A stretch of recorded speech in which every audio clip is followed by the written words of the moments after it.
Digital Maharashtra news चॅनलला like, share आणि subscribe करा आणि मिळवा आपल्या परिसरातील ताज्या घडामोडी आणि महत्त्वाच्या अपडेट्स। आषाढी एकादशीच्या मी सगळ्यांना खूप खूप शुभेच्छा देतो। आणि खरं म्हणजे आज महाराष्ट्रामध्ये सगळीकडे पांडुरंगाच्या नामस्मरणाने सर्व वातावरण भक्तिमय झालेलं आहे। सर्व वारकरी संप्रदाय, त्याचबरोबर पांडुरंगाचे सर्व वारकरी या सर्व सोहळ्यामध्ये सहभागी झालेले आहेत।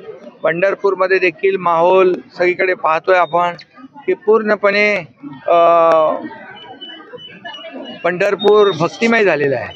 आणि आज वडाळ्याला प्रति पंढरपूर, इथं प्रति पंढरपूर, बिर्ला मंदिरमध्ये आता दर्शन झालं। आणि बिर्ला कॉलेज आणि बिर्ला मंदिर यांनी ज्ञानदिंडीचं आयोजन केलं आहे। खरं म्हणजे ही आगळी वेगळी संकल्पना या ठिकाणी विद्यार्थ्यांना देखील या ज्ञानदिंडीमध्ये सहभागी होण्याची संधी मिळते। आणि खरं म्हणजे विद्यार्थी हे आपलं उद्याचं भवितव्य आहे देशाचं, आणि त्यामुळे या ज्ञानसागर आपण म्हणू।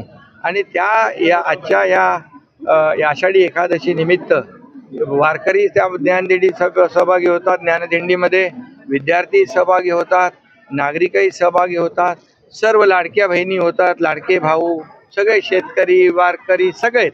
आणि आज आषाढी एकादशी निमित्त सगळेच जण या भक्तीत तल्लीन झालेत, सर्व पांडुरंगाचं नामस्मरण करतायत। एक सगळीकडे उल्हासाचं, श्रद्धेचं, भक्तीचं वातावरण तयार झालं आहे। म्हणून मी पुन्हा एकदा मनापासून सगळ्या पांडुरंगाच्या भक्तांना शुभेच्छा देतो।